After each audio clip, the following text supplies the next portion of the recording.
After reviewing the PBL scenario, we identified multiple problems with this instructor's approach to teaching and course design. The problem we will be exploring is the issue of the professor's use of tests as the only form of assessment for the course. Her plan is to cover a new topic each week and test students on that topic. These 5 tests are worth 20% each going towards the final grade. By doing this, there is no opportunity to provide important feedback to students to improve their performance. According to Dixon and Worrell, the importance of feedback is that students are able to understand where they can improve and how much they have improved from the beginning of the instructional period to the end of the instructional period. The use of only multiple choice, true, false, and matching questions also limits the instructor's ability to provide a fair assessment, as not all learners are equally able to demonstrate their knowledge through this medium. There's also a lack of authentic assessment with this design, as students are not given the opportunity to work through a real-world scenario and to develop solutions based on research or understanding. Although the tests may be easy to grade in their current form, they may not capture accurate and practical understanding of her course topics. According to Lippmann, current testing practices often neglect the assessment of more complex thinking processes. If the ability to engage in complex reasoning is a desired outcome of higher education, assessment should challenge students to elaborate, make connections, explore assumptions, and apply non-algorithmic thinking. Our solution to the problem takes into consideration the constraints of the College of Excellence, who said they require all exams and tests to be administered using online methods. This allowed the college to save money because teaching assistants for grading were not needed. The professor also identified that she didn't have much time to mark, as she also works full-time. Some possible solutions that immediately came to mind is that she could develop an assessment plan that includes multiple forms of assessment. She could get clarity about the online format. Is there a way to do this while still providing authentic assessment?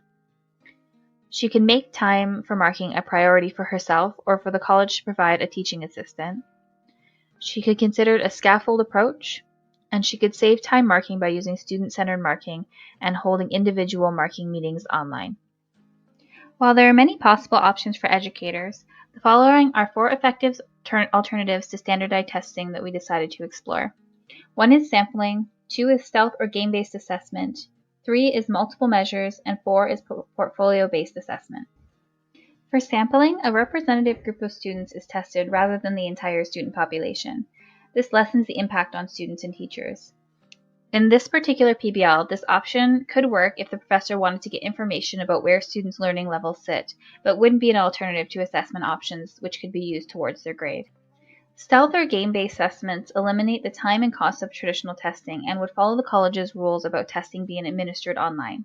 The assessment would need to be carefully designed in order to ensure that they align with course outcomes. For multiple measures, this option suggests a wide array of alternatives in order to collect different information from students using a variety of tools. This is a good option for this scenario, as it would mean that some of the assessment biases would be eliminated by use of multiple assessment tools. Portfolio-based assessments measure students' progress based on projects, presentations, reports, and papers collected over time. This is meant to give a richer picture of the students' capabilities. In this course, it would be a great option for determining if students have reached a high level of understanding of course concepts.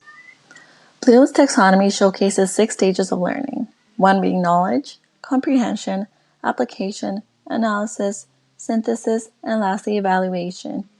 Implementing Bloom's taxonomy in the course material can enhance the understanding of the course material for both the students and the teacher.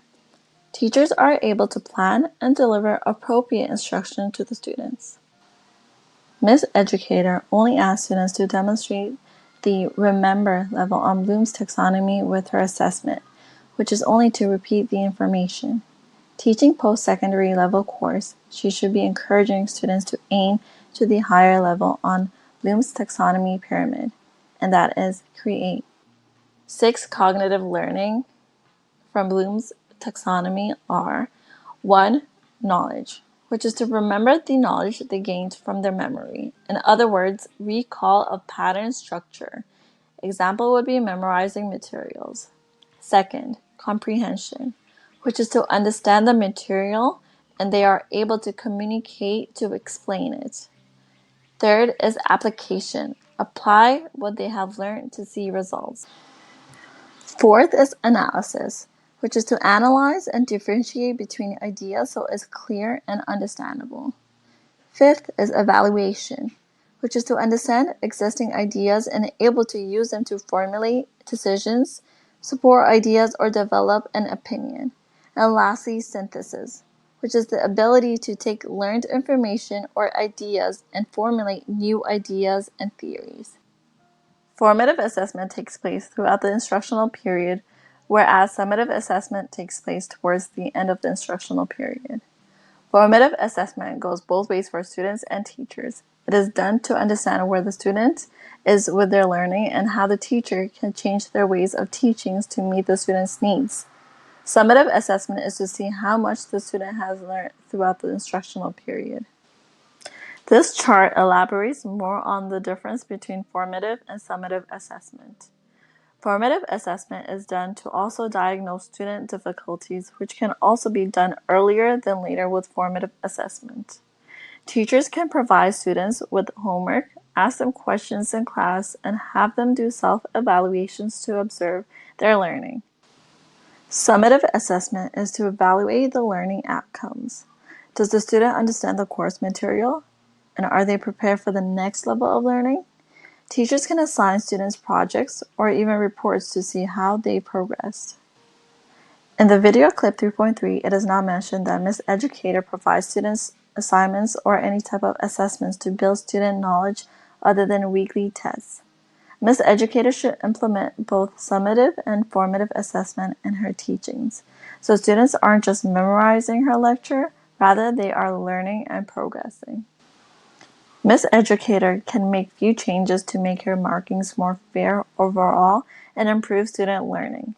She can go through her evaluation method and see how she can be fair when it comes to marking students' work and making it more student-centered. This is an evaluation method she can possibly follow to cater to students' learning enhancement. She can provide students with flexibility to earn marks other ways because not every student does well on tests, and those very students do better on assignments and other areas.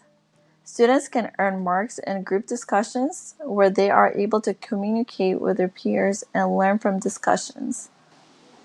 Students can earn marks by attending class and listening to lectures and participating in class. Students can be assigned unit tests to see how much they have learned throughout the unit. Students can be assigned individual and group assignments.